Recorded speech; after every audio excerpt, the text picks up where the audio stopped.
we're in the second book. We're in the book of Exodus. And I don't know if any of you or many of you did study last week, but that was really the whole, I'm going to turn off my phone. It's making too many dings.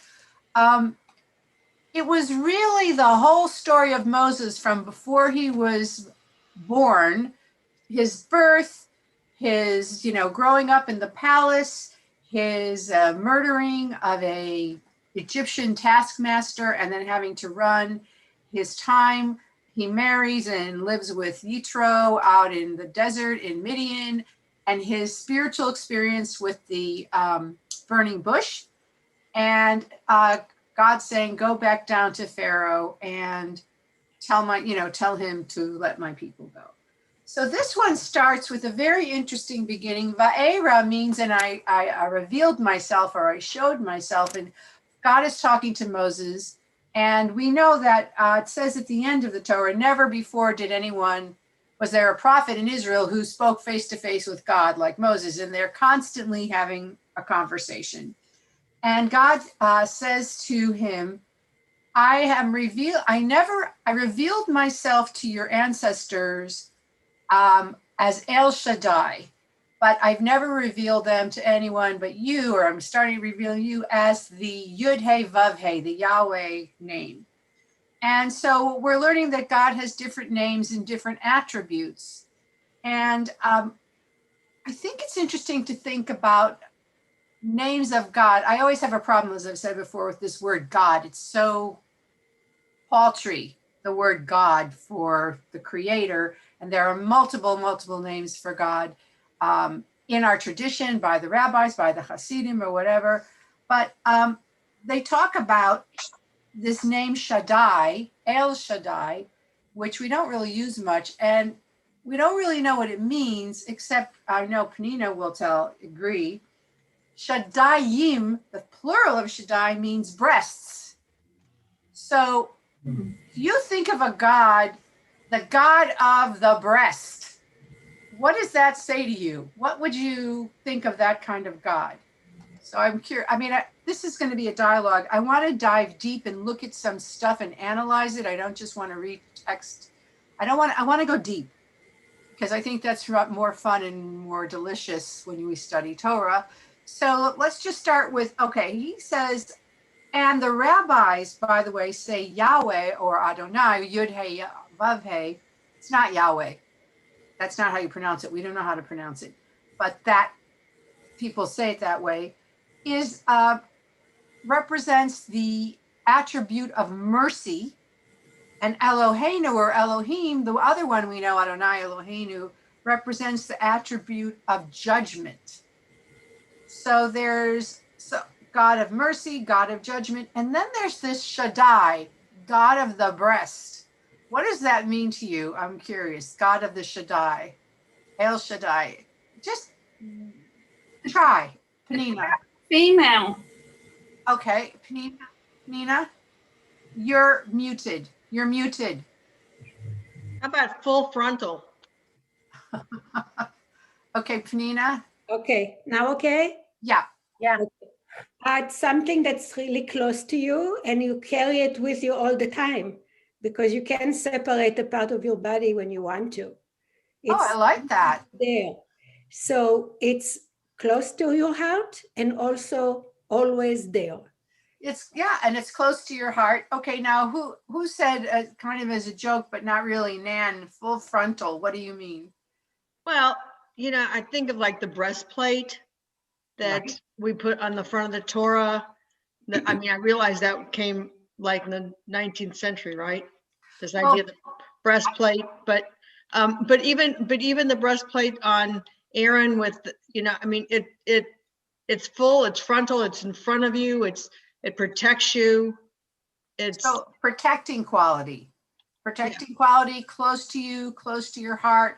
That's El Shaddai. Any other ideas what it would mean to be God? Yes, Merle. The first thing I thought of was that everyone has a breast, including animals. So I was thinking that it's protection, or that the God of everyone, of every living thing. Well, I like that. That's beautiful. These are like brand new interpretations, all of these. I had never heard of this breast interpretation before. Oh yeah, that's well known actually. So So- Sue Casa, you came a little light. We're saying that God says to Moses that to Abraham, Isaac, and Jacob, he revealed himself as El Shaddai. And Shaddai, the plural of Shaddai, Shaddai is breasts. Ah, So we were trying to understand what is a God of the breast, or a God with breasts, or a breastplate. So we've said it's close to your heart, it's always with you, it's the God of everything, because every living animal has a breast. I think, isn't it just mammals? Like mammals, yeah, Yeah, but Okay. any animals too. Okay. And but any other ideas of what this God would be? Yeah, Phyllis. So breasts are for feeding young, and so it could be a mother idea. Yes, a mother idea, a nurturer, a feeder, a nurturer. So, yeah, so these were the images that God says, I revealed to Abraham, Isaac, and Jacob. So this was also, it comes to me, these were the children, the first Hello. Jews, the young Jews, the young. And you know what? Youngsters. I'm on the Zoom. Okay, Miriam, you want to mute yourself? Oh, she did. Okay. The youngsters or the beginners of Judaism. And so God was the Shaddai for trying to raise them up into this new religion, this new belief system. And there weren't a lot of demands from Abraham, Isaac, and Jacob. If you think about it, what did they do? They had a covenant, they had circumcision, they swore to believe in God, but I don't recall there being any other demands, really, not to kill. I mean, there were the 7 Noahide laws. According to the rabbis, there were 7 basic laws for all humanity, and not kill, not murdering was one, and not eating animals alive was one, and I think not stealing. There were just 7 laws, but there wasn't a lot. Now God is coming to the Israelites, and we know there's going to be the Torah and all kinds of demands, and it's a God of mercy. You know, I was looking at this, and God says, and I want your opinion on this. God says to Moses, I've heard their cries. Okay, but it's been 400 years. He didn't hear their cries this whole time. So why do you think it took so long for God to hear people's cries? And we could ask that about us in general as Jews. We've been crying out for hundreds, if not thousands of years.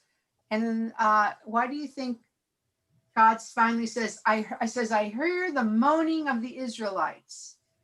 Well, and I have remembered my covenant. So what do you think? What do you think of that? Suddenly he remembers the covenant. Wasn't it always there? And he only is hearing the moaning now. I'm curious if you have, yeah, Nina. I think they were accepted. They were very on a high status in Egypt. And it's when the distinction and the hardship turned to be unbearable to all the people there, not just the Jews. I think finally the cry reached a time to be, that things should be changed. It came to be unbearable, not just for the Jews. I like that idea. We're in Exodus 6, and Right. that was verse 5. Got it. Heard them. Someone else wanted to comment? Anyone else? Okay, so that's where we are. If you have a Torah, and God says, okay, he says, I will. And now this is really interesting, and there's some interpretations. God says, say therefore to the Israelite people, I am the Lord. I will free you from the laborers. I will free you. I will deliver you. I will redeem you, and I will take you. So what is the difference between free you and deliver you and redeem you? What does it mean? Free you, deliver you, redeem you. And the rabbis discuss it, and some have ideas about it, but I'm curious. And by the way, these 4 things are why we have 4 cups of wine at Pesach time. Passover Seder has 4 cups for these 4 words. Right. They call it four words of redemption. Yeah, but what's the Yeah. difference between why free you and deliver you? It says, I will free you from the labors and deliver you from bondage. Well, and I will redeem you. So what do you think? I mean, and so I want to suggest to you and let you think about this. There's different kinds of slavery and different kinds of freedom and liberation that we need. So that's kind of an idea that I want you to think about. What do you think it means, Sue? One sec. Oh, I'm okay. There's freedom from and freedom to. Okay. And freeing them from Egypt would be freedom from. But it also gave them the right to be freedom to worship God and so forth. Okay. So are you saying I will free you and so I will deliver you? Which one is which? Well, free you, I would say physically free somebody from bondage. Okay. But that's only part of it. And he's giving them permission to, although he's telling them that if they don't accept him and follow and pray to him, and that there are going to be consequences. Okay. So, and then I will redeem you. Could that be that he's forgiving them for their past transgressions? Is that what redeem means? I'm not sure in this case. Okay. Anyone else? What do you think? Merle. I'm thinking that there is so much on on everyone's minds that God is giving them the freedom, the freedom to think on their own and try and make their own decisions as to how they want to live. And I mean, if they've been freed from slavery, what do you do once you've been freed from slavery? Okay, but let's just go deeper. Is there only one kind of slavery? No, there could be mental slavery. Exactly. And one of the commentaries says, I will free you physically. I will deliver you from your psychological anguish, Right. from your emotional pain of this kind of life. And I redeem you, it says, with an outstretched arm and an outstretched arm. Now, I'll accept you.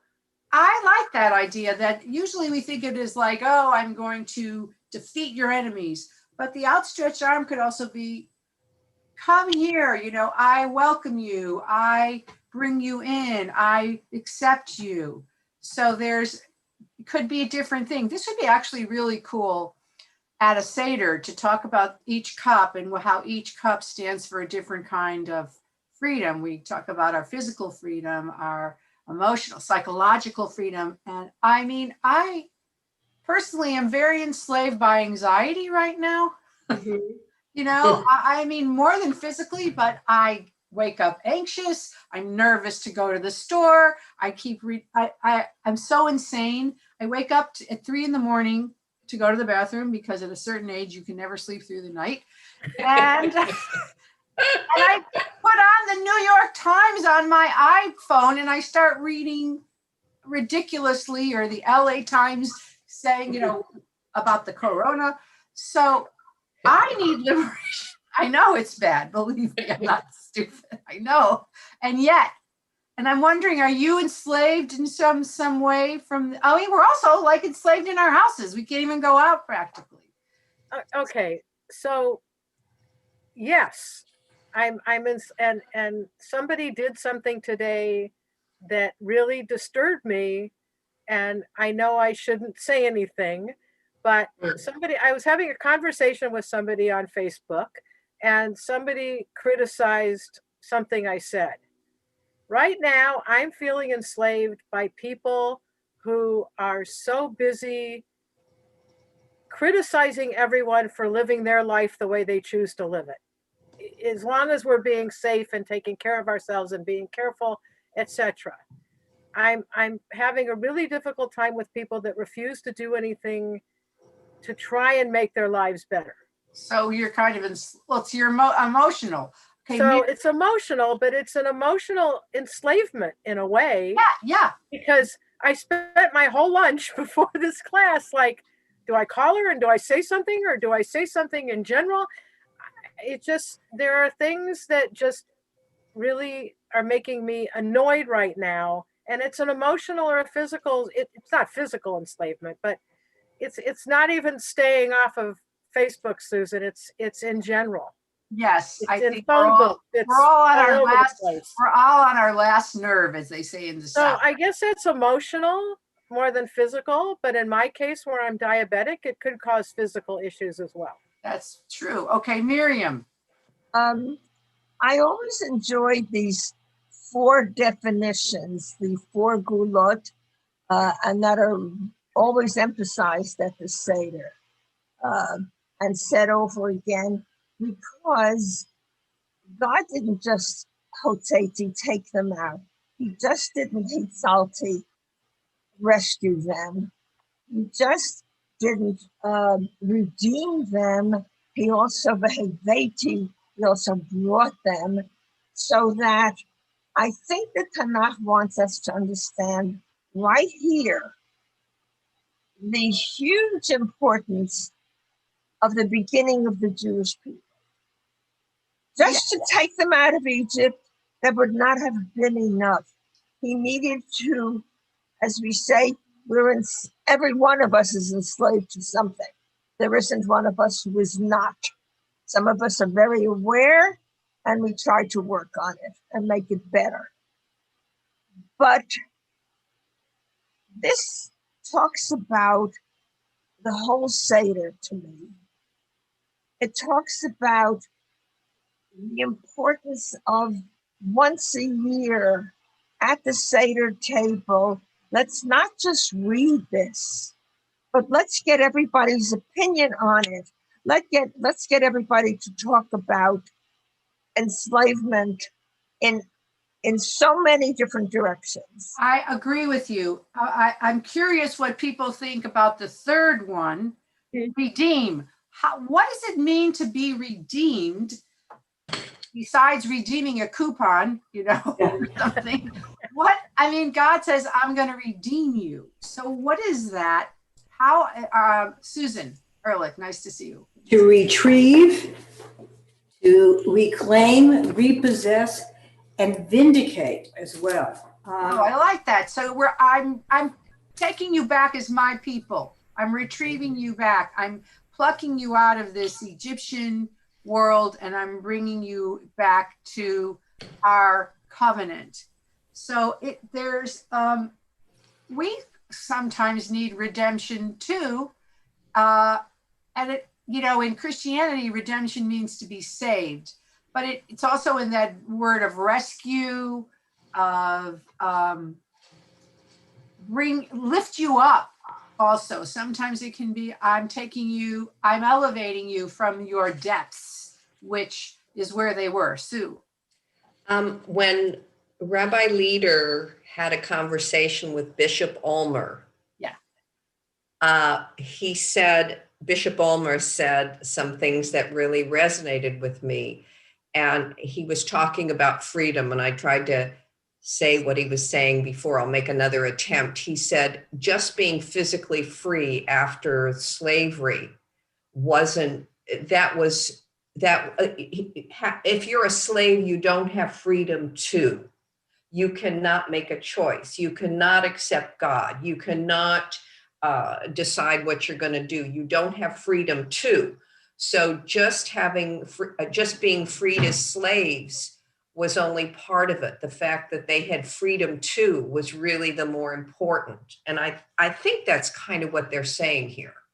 Yes, and yet we know that this generation could never really free itself of its trauma and psychological damage, because throughout the whole Torah, every time something goes wrong, they start fantasizing, which we do, romanticizing slavery and saying, why did you take us out? It was so much better there. Do you remember? So many times whenever something goes wrong, they start crying, oh my God, you took us out here to die. Why did you take us out? It was better in Egypt. They romanticize it because it takes courage to break the mental shackles, this emotional and psychological shackles. And I think the bishop was saying, you know, the mentality of the African Americans after physical liberation, they still had a slave mentality, as did these Israelites have a slave mentality. He also said another interesting thing that might apply. He said once blacks could learn to read,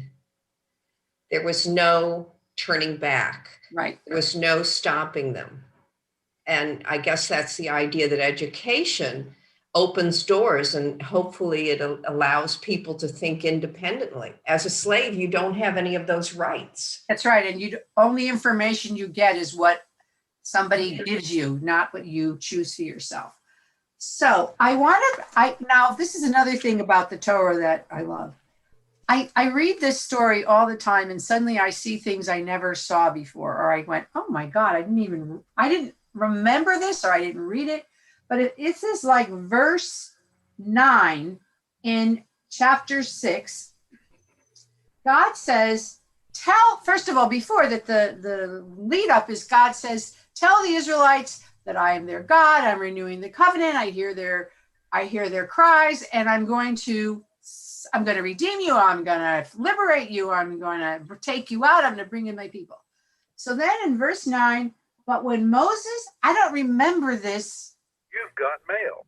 Oh, that's okay. I don't remember this at all. But when Moses told this to the Israelites, they would not listen to Moses.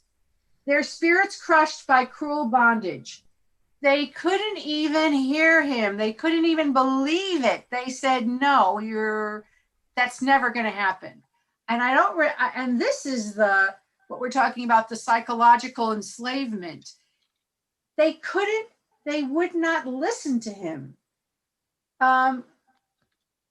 It says here in one note, Moses' message did not succeed in strengthening their morale, in contrast to the experience. It says that their spirit was the psychic energy they were exhausted. I think about us. We've been doing this pandemic for how long? It's like 9 months, 10 months already. We're exhausted, emotionally, it's like, oh yeah, we're hoping, but there's a malaise, there's a burden, it's been so long, you lose your energy. And what they're saying in the commentary is they were crushed. They couldn't even hear the hope. They couldn't hear the potential, and they were so disheartened. So I never noticed that before, that they said they wouldn't listen to Moses.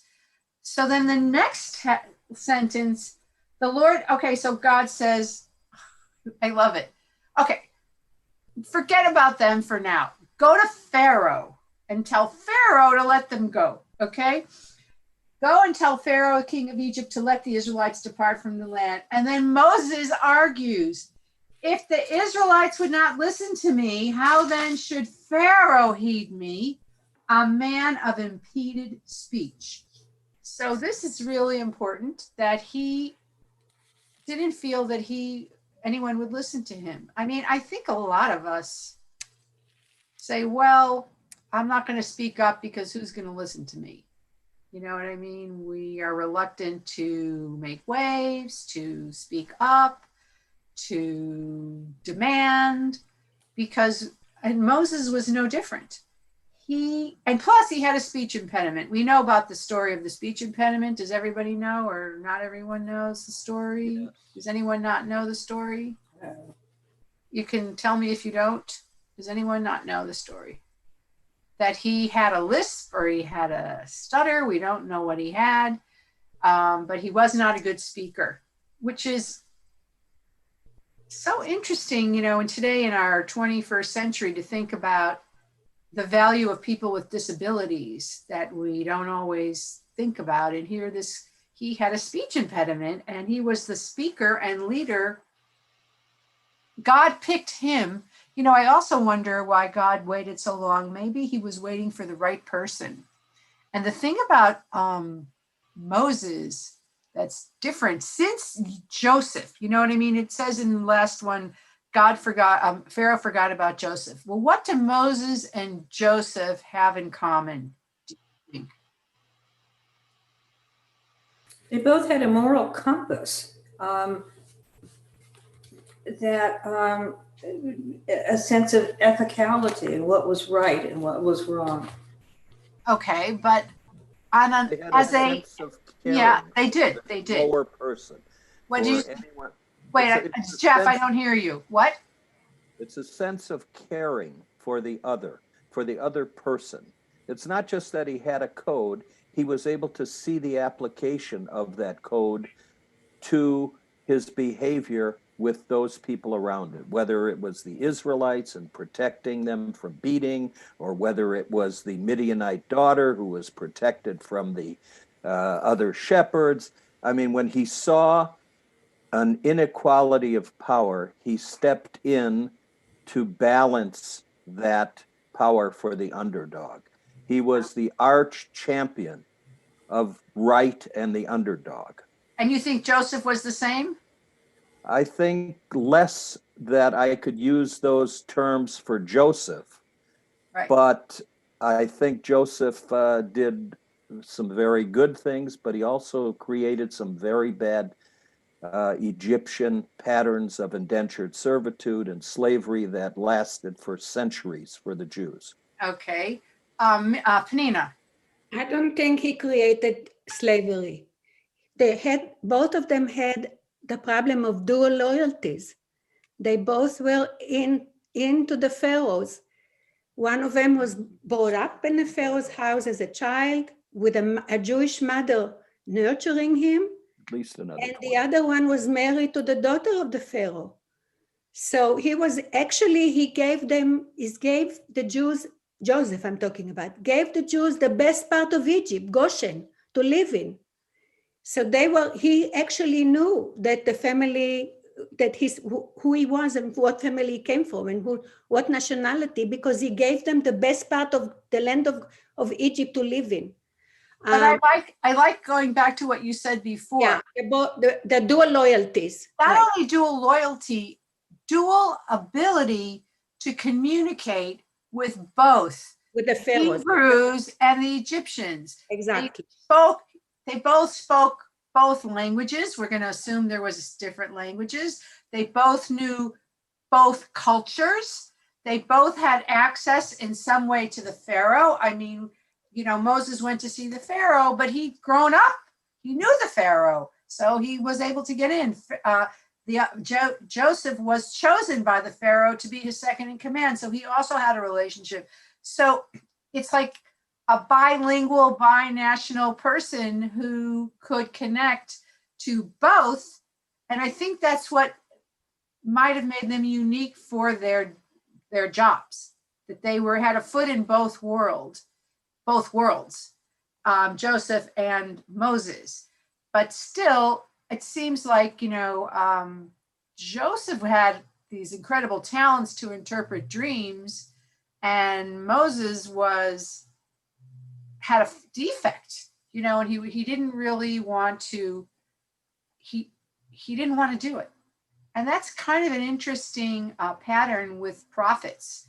God calls on prophets in the book of prophets for sure. And they're always saying, not me, or I can't do it, or it's too, why me? But they end up doing it. But Moses was so insistent that he wouldn't do it that what did God do? Well, how did God, say, all right, compromise? Take it on. Aaron And will be the spokesperson. Yeah. Spokesman. So, but it's interesting that Moses had the fire. Once he started doing it, the courage, he grew into his job, but Aaron was always kind of the peacemaker, the pacifier. He made the golden calf later because, he gave A in. great problem. Yeah, but between them, they were like a good leader together, one. So You know, there's a difference also. Joseph did not rely on prophecy for the most part. We only have the two examples of dream interpretation, and all the other information that we know about the good things that he created came from him. There is no reference that God gave him this ability to see the solution to the problem. well, that's Whereas not true. Moses required prophecy. He was told what to do. But if you look at the text when Pharaoh says, you know, oh my God, this interpretation is so brilliant and you understand, he says it's all from God. So he always said it was from God, but it's Right. different. But you're right. But that's because Moses is unique in having this incredible connection to God. And I think it's, again, interesting that God chose this vulnerable man, you know, who wasn't a perfect, wasn't Charlton Heston as we imagine him. You know, he was much. What would that decision have been based on, Rabbi? Think about you. You're God right now, and you're looking at all around and casting for the right personality, the right man. What characteristics made God choose Moses? Okay, before I have an idea, but before I answer, I want to know if anyone else has a thought about that. Susan, Ehrlich, and then Penina. Yes, I have a thought. In fact, that was brought up before by a rabbi with the three instances of Moses's courage, you know, with the killing of the Egyptian who was beating the slave. That was one, and the other one with the two Israelites fighting, and the third one was in Midian when he rescued Zipporah. But another thing is too, both he and Joseph could be leaders because you touched on that. They were in a situation that was powerful.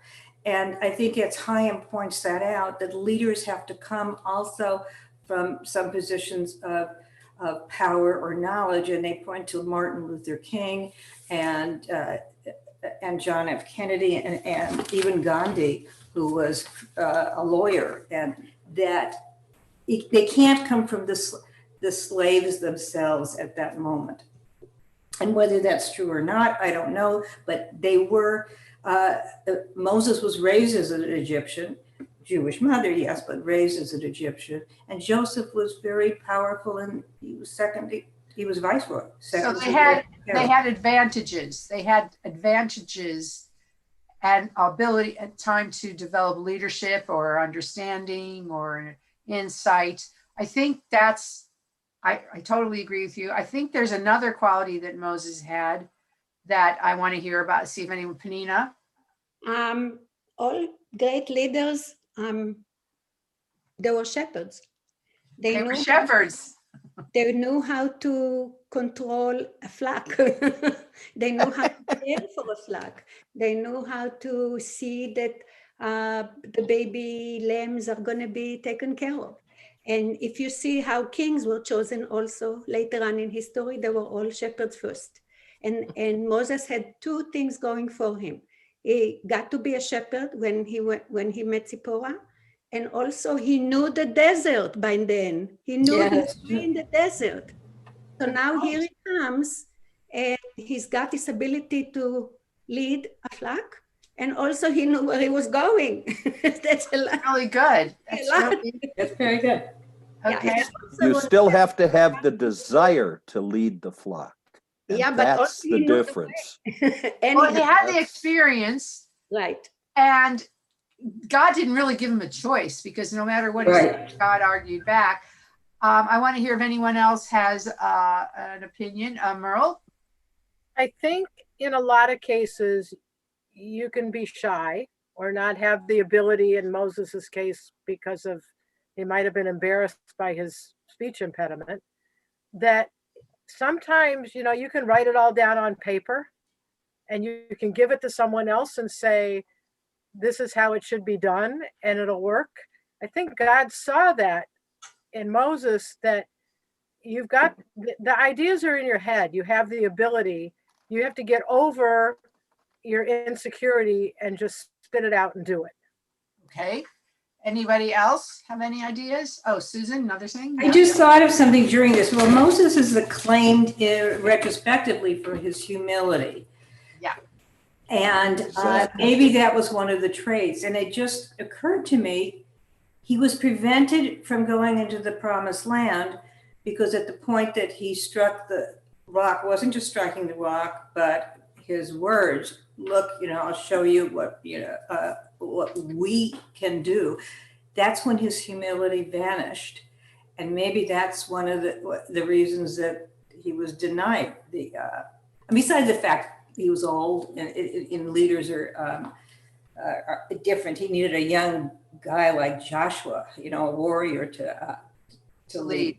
I think all of what everyone has said has been really, I agree, all those qualities and the humility. And also, even though he was going to be a leader, and he's going to be at the top of the pyramid of all the power, I think the fact that he had the speech impediment made him not feel above and disconnected to the people. He had a disability. He could look at the lowest person and see value in every human being because he didn't feel that separated. His affliction is actually what made him humble or more human in terms of, our leaders. Sometimes they seem like they're so far away, we can't even approach them. And yet a leader, if you had I wonder if, for example, Roosevelt, the fact that he was in a wheelchair made him more accessible because there's this idea that we're flawed or we're not perfect. Sue. How about Joe Biden? That's what I was going to say. Yes. Yeah. He was a He had brain cancer. No, he was No, it's his son. His son had. No, he also had It wasn't brain cancer. It aneurysm? was an aneurysm. He had an aneurysm. Right. He's lost children. Exactly. He feels He has a speech approachable. impediment. Well, and Steve said, just last week when he was on with his brothers and sisters, how he had done 1,000 funerals and been through this with everybody. But he said it was different when he lost his father. He was seeing it from a different perspective. Having empathy is one thing, but really experiencing it is something else. Exactly. And so that could be another reason that Moses was chosen as the one. I mean, what do you think, Jeff? Did this answer your question? Well, all of us have to be looked on as a mosaic of good, bad, and indifferent.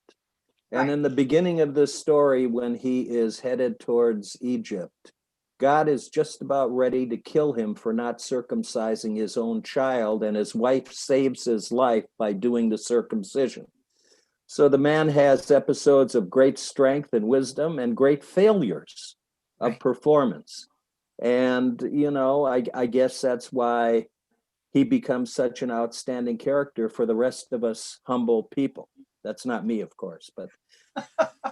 I also think it's very interesting, if you believe in synchronicity at all, that we're reading the story about the slaves on the Shabbat right before Martin Luther King Jr. birthday on Monday, and that the, African Americans or the Negro slaves really took this story as a story of hope, of liberation, that, God will come and save us, in that slaves can be redeemed and liberated and taken out as their people.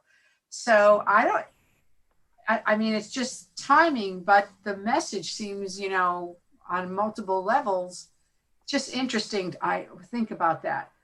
The next thing I want to talk about of Pharaoh, which is not always looked at because he's a very interesting character, and the rabbis have a lot to say about the character. And okay, I don't want to get into politics, but he was a demagogue and he was a racist and he was an oppressor. And there are leaders throughout history like Pharaoh, and including, And so the qualities of Pharaoh, but what the big question is that, it says God hardened his heart. I will harden his heart. First, he hardens his own heart, and then God starts hardening his heart. And the rabbis say, well, how can you blame Pharaoh if God's hardening his heart? Like, why is it his fault if God's hardening his heart?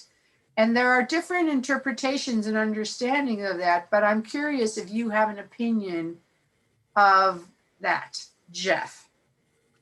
I think that's an absolutely crucial question. Why did God need 10 plagues to accomplish his ends when he could have snapped his fingers, so to speak, and could have created a situation that would have freed the Israelites without killing the firstborn or any other plague? So the question is, what was the motivation of God to represent this, not just to Egypt, but to the entire world? What God, I thought or think, is that he was the arch PR individual of the universe. He wanted the rest of the world to appreciate his might, his sovereignty, and his control of all things earthly or whatever. In other words, that's what made the sin of Amalek so disastrous for them in the curse, because they didn't respect that vision of God as all powerful and determining fate. So what, was there good, bad, or other in choosing 10 plagues when he could have done this easily? Or was he just PRing himself to the rest of the world to create his sovereignty, or the knowledge of his sovereignty, whether it's believed or not, for all the peoples of the world to see?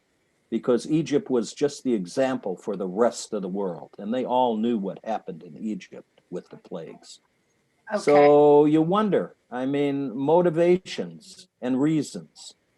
Maybe that's just a human look from the 21st century backwards. I don't know.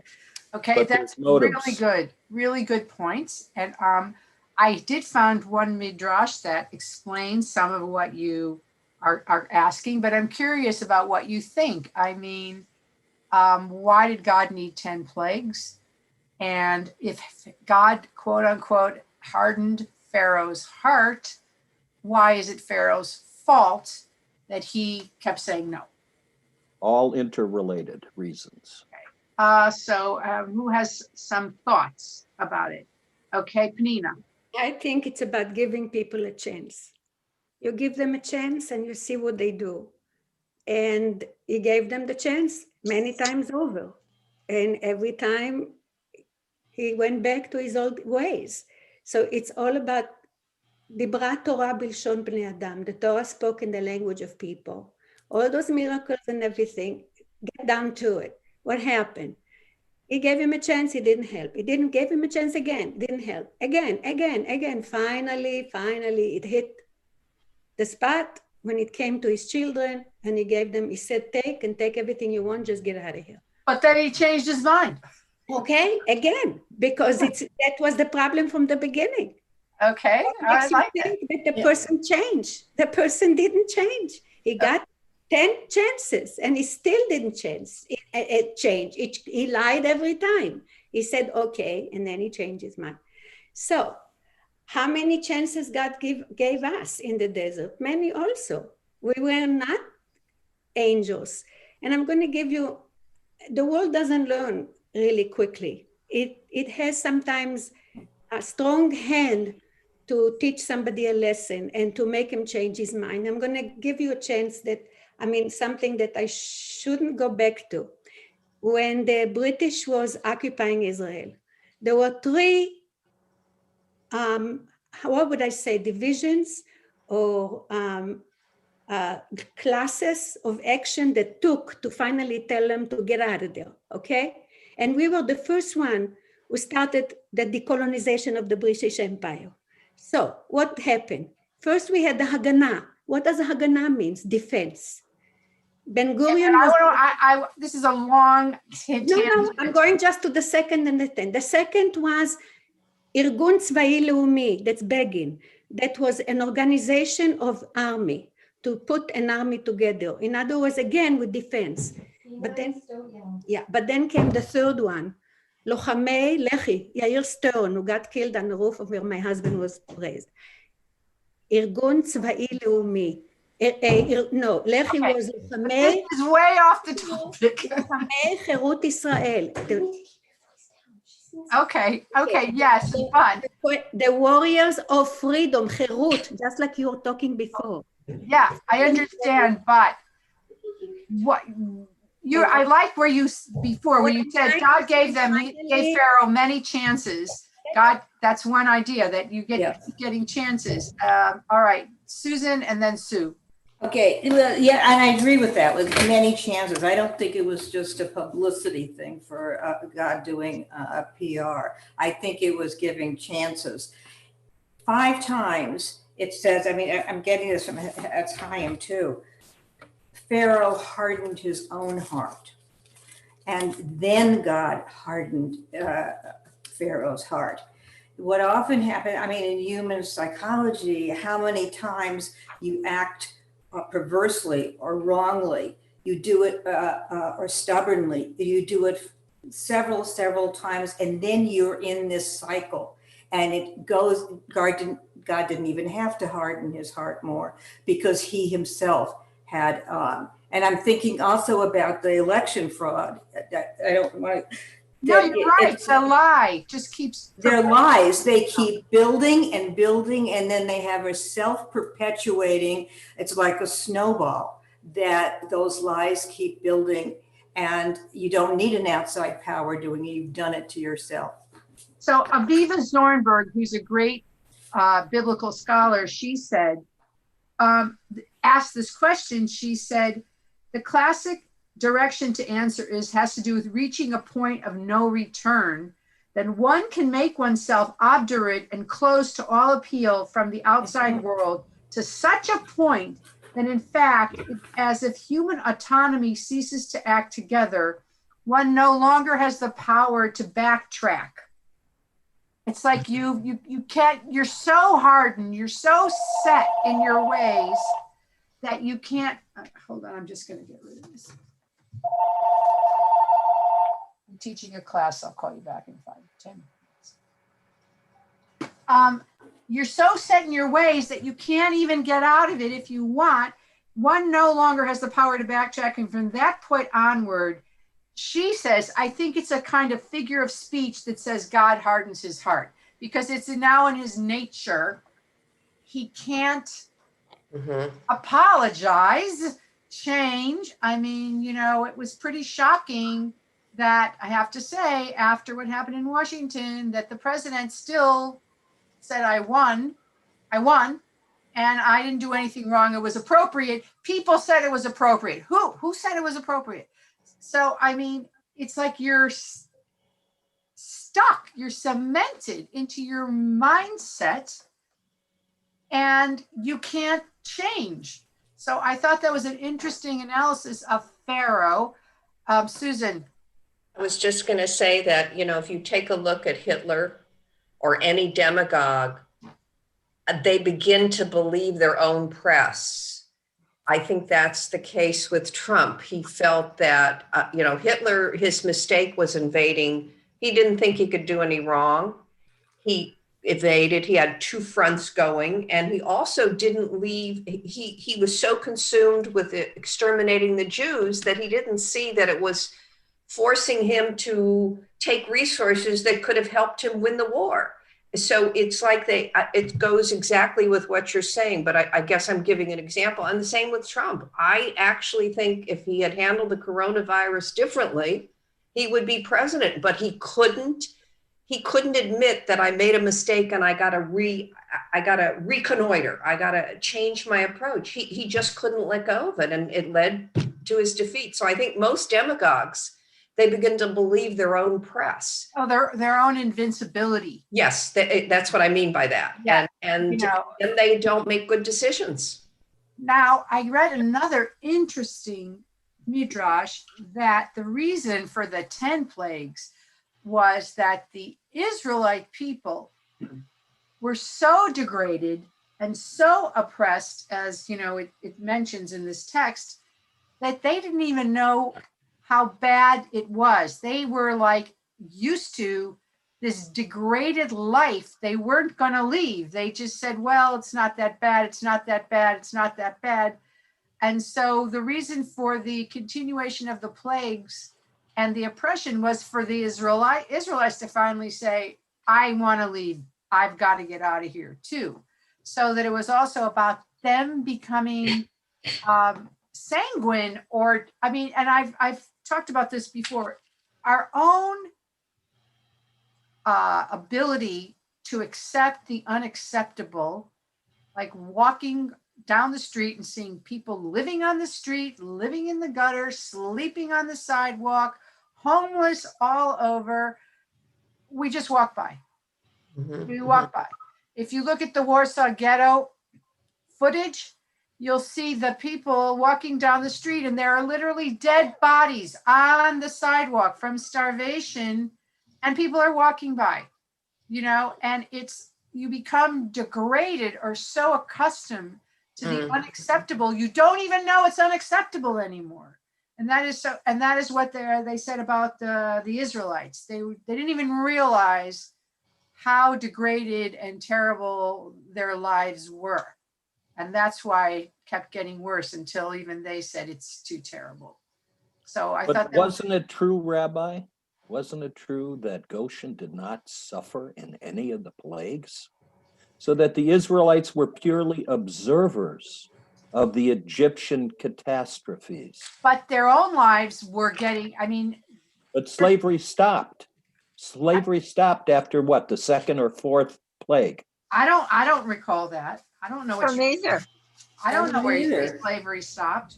I don't left know as the reference, but I will find it for you. I know that the Nile was, if we're going to take these literally, the darkness or some of the plagues did not affect them, but some of them, like the blood of the Nile, was the blood for everyone. And I don't know how spared they were from the beginning. Even the insects and all these things, I don't know. And if you're living in a house as a house slave, how is it not affecting you? Yes, Jennifer. Hey, sorry, I wanted to say I just appreciate everyone's comments so much. I wasn't presentable before, but I was listening to everything, and all just are fabulous.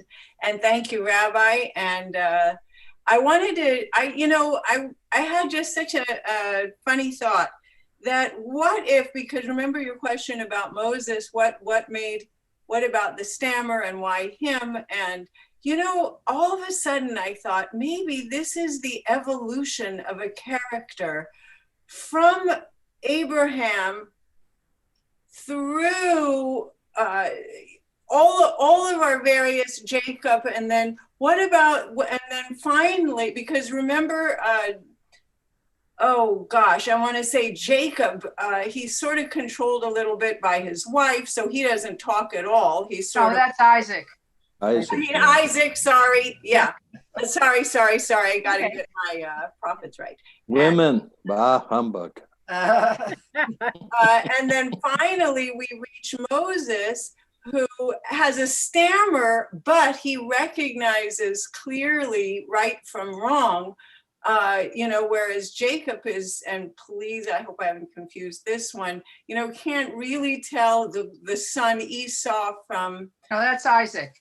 Isaac. But Jacob has a lot of flaws, a lot of moral ambiguity in his behavior, cheating his, his father of the birthright, even though his mother, but later on when he lack of involvement with Dinah and the destruction of Shem and all that stuff. So he's, you're right. Maybe Moses is the first really good person.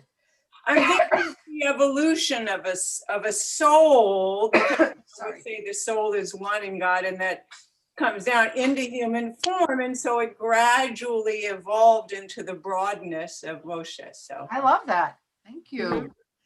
Thank you. Now talk more in the future. I was listening. So okay. Yeah. Very good. Yeah. So, it's steps in Italy. All right. So it's 1 o'clock, so I'm going to stop now. And this is just, this isn't even the end of the plagues. The killing of the firstborn is next week. This is the ones, but it's really about, we're watching like 3 characters evolve: Moses, Pharaoh, and then the Israelite people, who we could analyze their psychic damage, their psychological damage. And that's why the whole generation ended up dying out in the desert, because they could not handle this freedom. And, with freedom comes responsibility. When you have to make choices, then it's harder than if somebody just tells you what to do. Making a choice is part of becoming an adult and becoming a moral adult, hopefully. So this is, as ever, the Torah always has more to teach us. So it was such a pleasure to study with you. Yes, Jennifer? Last comment, sorry, now you'll wish I never unmute that. No. I always stay mute. I just wanted to say, I cannot pick, how Pharaoh and Moses go one at it, and I'm going to make more blood. And I can't picture 2 women doing that somehow. That is. Yeah, I can. Oh boy, that is way off. Oh, all right. Oh, please. Maybe Please, I'm do wrong. not like that. She has a point. Yeah. No, she does have a point, but at the same time, in the real world, I've seen with what I was doing for my whole life with volunteer management and conflict resolution stuff with synagogue boards, I saw a lot of women at it, whoever thought they had more power. I withdraw. Yeah, exactly. You don't have to withdraw. It's all observations are good. We would hope. I think it depends on if it's an entitled rich woman who hasn't suffered, she's going to be no different. If it's a woman who has gone through trauma or compassion or whatever, sometimes that makes you worse. We can't really generalize. I'm a feminist. I wish it were true, but I take it probably back. not. We had Deborah, and we had Golda Meir, and we had Deborah. Yeah, we had great leaders. And they came from my hometown, Milwaukee. I just want to point out, though, it's like, what, 3,000 years between Deborah and Golda. So hopefully we don't have to wait that long for another great woman leader. I think we have to look at women as individuals and not generalize, because I have seen some pretty nasty women professionally as well, and some wonderful ones. And I think that's and men aren't so bad either. What? Men aren't so bad either. No, and men are, but I've seen some wonderful men. I just don't think you can put them all, put all women in one bag. Can't categorize people. No, and we didn't even begin to talk about the historical context of all of this, the Egyptians with the serpent rods, and how that's all rooted in history. And absolutely. I mean, we could go on forever. But I'm going to wish you all Shabbat Shalom. I hope you'll come back. Thank God we have women rabbis now too. Thank you. Have a wonderful week, everyone. Have a beautiful Shabbat. All these women, I take this as my therapy session. So I enjoy all of you. I've survived another week of all women. That's exactly right. Virtual women. They're virtual women. There we go. But Nina, I always love the way you try to soften my input by creating a more human look at it. Yes, well, slavery still exists, I want you to know, in the Middle East still today. And in every household in America. I don't know. Every husband has his scars, trust me. Yeah. There are all kinds of slavery. Right. Exactly. Exactly. Take care, everybody. Shabbat Shalom. You too. Think about